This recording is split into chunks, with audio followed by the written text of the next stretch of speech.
अवधूत चिंतन श्री गुरुदेव दत्त श्री स्वामी समर्थ। नमस्कार भक्तांनो, बघा आपल्यापैकी प्रत्येकाला वाटत असतं की आपल्या आयुष्यात धनाची प्राप्ती असावी। खूप नाही पण खाण्यापुरता जगण्यापुरता आपल्याकडे पैसा असावा। मूलभूत ज्या आपल्या काही गरजा आहेत, काही आपल्या ज्या हौशी आहेत त्या पूर्ण करण्यासाठी का होईना पण आपल्याकडे धन हे आवर्जून असावं। त्यासाठी आपण राबतो, त्यासाठी आपण कष्ट करतो, त्यासाठी आपण मेहनत करतो, सगळं काही आपण करत असतो। पण जेव्हा कष्टाला मेहनतीला नशिबाची साथ मिळत असते तेव्हा आपल्या आयुष्यातील प्रत्येक इच्छा पूर्ण होत असते। नाहीतर घरातले 4 लोक कमावतात, घरातले 5 लोक कमावतात, घरात पैसा येतो पण तो टिकत नाही। कितीही कमावलं तरी ते पुरत नाही, पैशाला यश मिळत नाही, पैशात बरकत येत नाही, तर असा पैसा काहीच कामाचा नसतो। आज या व्हिडिओमध्ये मी तुम्हाला धनप्राप्तीसाठी, लक्ष्मीला आकर्षित करण्यासाठी, घरात प्राप्त असणारी जी लक्ष्मी आहे तिला स्थिर करण्यासाठी एक अत्यंत प्रभावी उपाय, तुम्ही उपाय म्हणू शकतात किंवा सेवा म्हणू शकतात। बघा ही एक वस्तू तुम्हाला फक्त तुमच्या मुखात म्हणजे तुमच्या तोंडात ठेवायची आहे। ही एक वस्तू तुमच्याकडे लक्ष्मीला आकर्षित करेल, ही एक वस्तू तुमच्याकडे धनाला खेचून आणेल। ज्यांच्या आयुष्यातून गरिबी कमी होत नाहीये, कितीही मेहनत कितीही कष्ट केले तरी नशीब साथ देत नाहीये, सगळं काही करून थकलोय पण पैसा येत नाहीये, अशी ज्यांची समस्या असेल त्या प्रत्येकाने हा उपाय आवर्जून करा। 2 उपाय सांगणार आहे, दोघांपैकी कुठलाही केला तरीही चालेल। सगळ्यात पहिला उपाय जो आहे हा कुठल्याही शुक्रवार किंवा कुठल्याही मंगळवारपासून सुरू करायचा आहे, कारण हे दोनही दिवस लक्ष्मीप्रिय, लक्ष्मीला प्रसन्न करणारे आहेत। आता सगळ्यात पहिले काय करायचं, आपल्याला 3 अख्ख्या लवंगा घ्यायच्या। ज्या दिवशी तुम्ही हा उपाय करणार आहात, समजा मी मंगळवार करणार असेल किंवा शुक्रवारी करणार असेल, त्याच्या आदल्या दिवशी, त्याच्या आधीच्या दिवशी, मंगळवारी करणार असाल तर सोमवारी आणि शुक्रवारी करणार असाल तर गुरुवारी, बरोबर त्या दिवसाच्या आधीच्या दिवशी 3 वेलच्या घ्यायच्या आहेत, 3 हिरव्या वेलच्या। 3 हिरव्या वेलच्या तुम्हाला एका चांदीच्या डब्बीत ठेवायच्या आहेत। चांदीची डब्बी हे 250, 300, 400 रुपयापर्यंत सहज मिळेल। तुमच्या घरामध्ये चांदीची वाटी असेल तुम्ही ती घ्या, तुमच्या घरात चांदीचा चमचा असेल तुम्ही ती घेतली तरीही चालेल, फक्त चांदीचा धातू लागणार आहे। चांदीची एक वस्तू आणि त्याच्यासोबत तुम्हाला त्या 3 हिरव्या वेलच्या, या 3ही वेलच्या आपल्याला चांदीच्या त्या गोष्टीमध्ये घालायच्या आहेत। त्यानंतर ही डब्बी किंवा जे काही भांडं आहे हे तुम्हाला आपल्या तिजोरीत, आपली जी तिजोरी असते जिथे आपण सोनं पैसा जे काही ठेवतो त्या ठिकाणी तुम्हाला ही जी डब्बी आहे ती ठेवायची आहे। ही डब्बी तुम्हाला म्हणजे आता शुक्रवारी किंवा मंगळवारी उपाय करताय त्याच्या दिवशी, त्याच्या आदल्या दिवशी रात्रभर ही चांदीची डब्बी आणि 3 हिरव्या वेलच्या तुम्हाला तुमच्या तिजोरीत सोन्या चांदीच्या ठिकाणी तुम्हाला ठेवायच्या आहेत। जेव्हा तुम्ही शुक्रवारी किंवा मंगळवारी जेव्हा उठाल, सकाळी स्वच्छ पवित्र स्नान, अंघोळ तुम्हाला करायची आहे, स्वच्छ वस्त्र परिधान करायचे आहे, त्यानंतर ही चांदीची डब्बी तुम्हाला तिजोरीतून बाहेर काढायची आहे। ही डबी तुम्हाला देवघरात ठेवायची आहे किंवा जिथे तुम्हाला जमेल, तुम्हाला कपाटातच ठेवायची असेल, तिजोरीमध्ये तुम्ही तिथे ठेवली तरीही चालेल। फक्त त्यातली एक हिरवी वेलची काढायची, ती हिरवी वेलची देवघरात असणाऱ्या माता लक्ष्मीला अर्पण करायची, माता लक्ष्मीच्या फोटोसमोर अर्पण करायची, लक्ष्मीला पैशांचे ओघ आणण्यासाठी प्रार्थना करायची।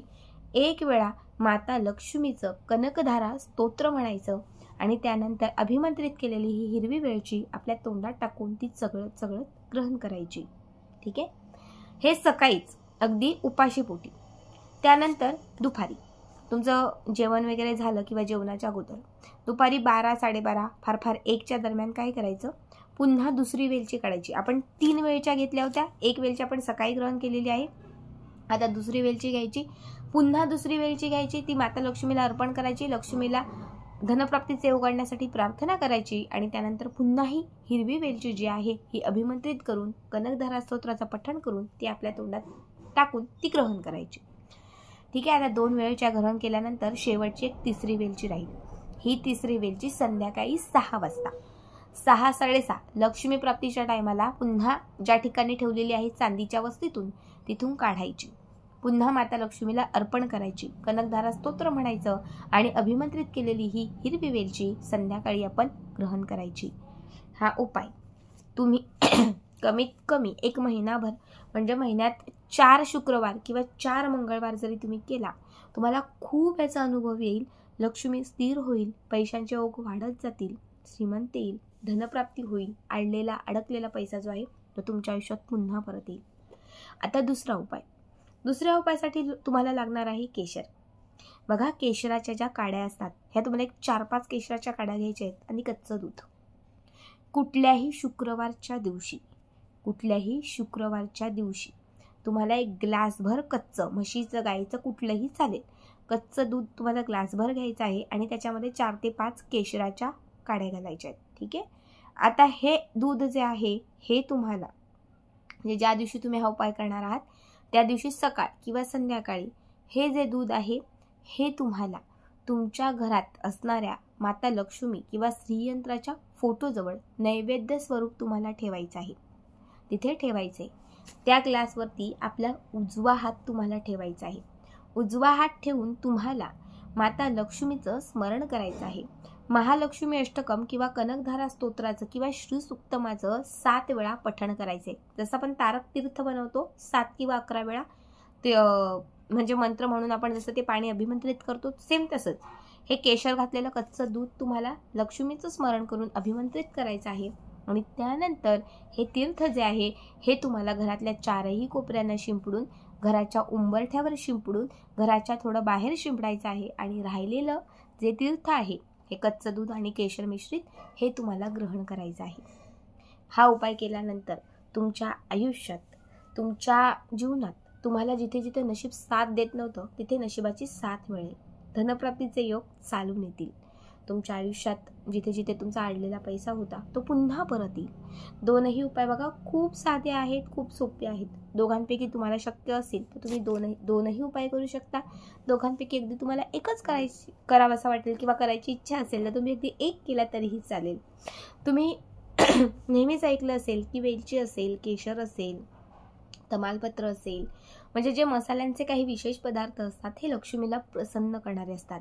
जेव्हा आपण याच पदार्थांपैकी काही पदार्थांचा उपयोग हा लक्ष्मीला प्रसन्न करण्यासाठी, धनप्राप्ती करण्यासाठी, गरिबी हटवण्यासाठी करतो तेव्हा 100% ते लाभ देणारे असतात. आत्ता सांगितलेले दोनही उपाय खूप लाभदायक आहेत. नक्की करा आणि आजचा व्हिडिओ कसा वाटला कमेंट करा.